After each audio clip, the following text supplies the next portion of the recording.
Proceedings లో కూడా నిర్ధారణ మండలం అని చెప్పినారు. ఇచ్చిన తర్వాత మళ్ళీ ఇప్పుడు ఏమంటున్నారు, ఇక్కడ వేకెన్సీస్ లేవు, అక్కడ ఉన్నాయి, అక్కడికి వెళ్ళిపోండి అన్నారు. మాకు ఇచ్చేది కేవలం 33,600 రూపాయలు. అది నేను దాదాపు రోజు 60 కిలోమీటర్లకి మళ్ళీ పోస్టింగ్ చేయండి, నాకు ట్రాన్స్ఫర్ 200 కిలోమీటర్లు తిరగాల్సి వస్తుంది. డైలీ 500 రూపాయలు ఇచ్చేది, 1000 రూపాయలు డైలీ పడేది. రోజు కూలి మేలు మాకంటే. టీ స్టాల్లో కప్పులు కడిగినా 5 ఒకళ్ళు టీ స్టాల్లో కప్పులు ఇస్తారు. అట్లాంటిది రెగ్యులర్ టీచర్లకు ఈ యూనియన్లన్నీ కూడా ఏకమైపోయి ఈ గవర్నమెంట్ తో లాలూచి పడి యూనియన్లన్నీ కూడా ఏం చేసినాయి అంటే రెగ్యులర్ టీచర్లందరినీ దగ్గర ప్లేసులు తీసుకొని బ్లాక్ చేయాల్సిన మండలానికి బ్లాక్ చేయాల్సిన పోస్టులన్నీ కూడా ఓపెన్ చేపించేసి యూనియన్ లీడర్లు చంద్రబాబు నాయుడు దగ్గర ఏం టైఅప్ జరిగిందో ఏమో తెలియదు కానీ వాళ్ళు ఈ విధంగా అన్యాయం చేసినారు. దీనివల్ల ఏమవుతుంది, 33,000 తీసుకొని మేము టీఏలా, డిఏలా, హెచ్ఆర్ఏలా, ఏపీఆర్సీ కూడా కేవలం మేము దాదాపు తీసుకొని పోయి పనిచేయాలి. ఇది గవర్నమెంట్ మేము ఇది అన్యాయం అని చెప్పి మాకు ఇచ్చేది 33,000. హెచ్ఆర్ఏ, డిఏ, టీఏ అన్ని తీసుకునే రెగ్యులర్ టీచర్లకు మాత్రం ఇంటి పక్కల స్కూల్ ఇచ్చి మాకు తీసుకుపోయి ఎక్కడో 300 కిలోమీటర్లు వేస్తారు. ఇది ఏమది అసలు ఈ కాంట్రాక్ట్ సిస్టమ్, ఎంటీఎస్ సిస్టమే పెట్టడం పొరపాటు.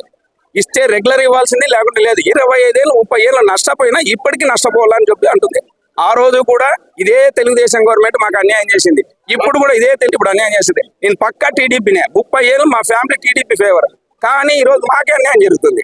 ఇప్పుడు అట్లా అన్యాయం జరిగినప్పుడు ఎవరైతే ఉంది, మాకు చంద్రబాబు అయినా అదే మాకు చేస్తున్నాడు, జగన్ అయినా అదే చేసినాడు. మాకు ఎటువంటి సెక్యూరిటీ, ఎటువంటి లైఫ్ లేక టెంపరీ ఉద్యోగాలు ఇచ్చేసి మానసికంగా, శారీరకంగా, ఆర్థికంగా తీవ్రంగా నష్టపోయేటట్టు చేస్తుంది ఈ ప్రభుత్వం. కాబట్టి మేము దీనికి పూర్తిగా అవాయిడ్ చేసి 3 రోజుల నుంచి మేము ఇదే స్టిక్ అని ఉన్నాం. దీని మీదే ఏది బాయ్కాట్ కౌన్సిలింగ్ అని చెప్పి దీనికే స్టిక్ అయినా దీనికే నిలబడి ఉంటాం. మాకు ప్రాణాలైనా వదులుకుంటాం కానీ ఆ ఏరియాలకు కాదు, మేము చేయలేము. ఇది మా వాదన. ఇది సార్ పొమ్మంటున్నాను. యాక్చువల్ గా చెప్పాలంటే ఎంటీఎస్ ఉద్యోగులకు చాలా అన్యాయం జరుగుతుంది. ప్రతి సంవత్సరం కోర్సులు పెట్టి బల్లి బస్సు ఏ ప్రభుత్వం వచ్చినా కూడా మాకు భద్రత లేకుండా చేస్తుంది. ఇప్పటికైనా గవర్నమెంట్ మా మీద మాకు ఉత్పాదత కల్పించాలని మేము కోరుకుంటున్నాము. ఎంటీల ఐక్యత వర్ధిల్లాలి. డిమాండ్ చేస్తుంది 98 క్వాలిఫైడ్ టీచర్స్ వద్ద మాకంతా పూర్తి ఏజ్ అయిపోయింది. ఏజ్ బార్ 60 ఏళ్ళు ఉన్నాము. 60 ఏళ్ళు ఉన్నప్పుడు 9 ఏళ్ళు మాత్రం అది కూడా మనం ఎక్కడో అనుకున్న ఏమంటే అగలేదు ఏడపోతాం, మేము ఎక్కడ ఉండాలా, మా వయసు కనీసం అది మీద ఒక 2 ఏళ్ళు పెంచితే 62 ఏళ్ళు 62 వరకు ఇస్తే మాకు కొద్దిగా కోరుకుంటాం. Minimum pension contribution minimum pension వల్ల నెలకు 10,000. టాబ్లెట్స్ కి ఏమైనా రోగాలు అవి మంచాలు పడితే ఇవి చూసేవాళ్ళు లేడు. కనీసం డిసీజ్ తీసుకోవడం, నాకు బీపీ ఉంది, షుగర్ ఉంది, అన్ని ఉన్నాయి. లేకుండా పెట్టలేవు. ఇక్కడ ఎవరు చూసేవాళ్ళు లేడు.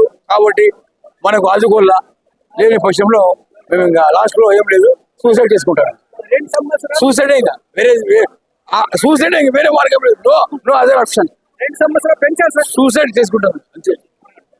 రెగ్యులర్ టీచర్స్ కి ఎట్లా చేస్తున్నారు అట్లా ఎంటీఎస్ వాళ్ళకి కూడా 2 సంవత్సరాలు సర్వీస్ పెంచాలి, 62 సంవత్సరాలు. ఎందుకంటే ఏం బెనిఫిట్స్ లేదు. రిటైర్డ్ అయిన తర్వాత కనీస పెన్షన్ చేయాలని నేను కోరుకుంటున్నాను సార్, ప్రభుత్వాన్ని వేడుకుంటున్నాను.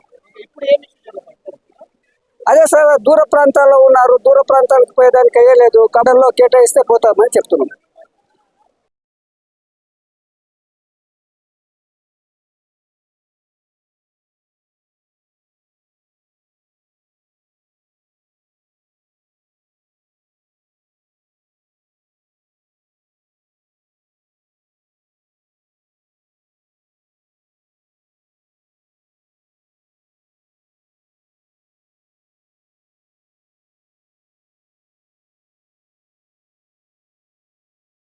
కృష్ణా జిల్లాలో కూడా మనం ఇలాంటి సమస్య ఎదురైంది సార్. 22వ తారీఖున అక్కడ 295 మంది ఎంటీఎస్ టీచర్లు ఉంటే 295 స్థానాల్ని డిఓ గారు చూపించడం జరిగింది. అక్కడ వాళ్ళు బాయ్కాట్ చేసినప్పుడు డిఓ గారు మళ్ళీ తిరిగి 701 ఖాళీలను చూపిస్తూ సిఎస్సి గారితో పర్మిషన్ తీసుకొని వాళ్ళకి న్యాయం చేయడం జరిగింది. అదే రోజున కౌన్సిలింగ్ చేశారు 22వ తారీఖునే. కానీ అనంతపురం జిల్లాలో ఎందుకు వీలు కావట్లేదు? కృష్ణా జిల్లాకు ఒక రాజ్యాంగం, అనంతపురం జిల్లాకు ఒక రాజ్యాంగం ఉంది. ఏమన్నా మాకెందుకు న్యాయం జరగదు? మేము కూడా ఆంధ్రప్రదేశ్ రాష్ట్రంలోనే ఉన్నాం కదా. అక్కడ వీలైంది, ఇక్కడ ఎందుకు వీలు కావట్లేదు?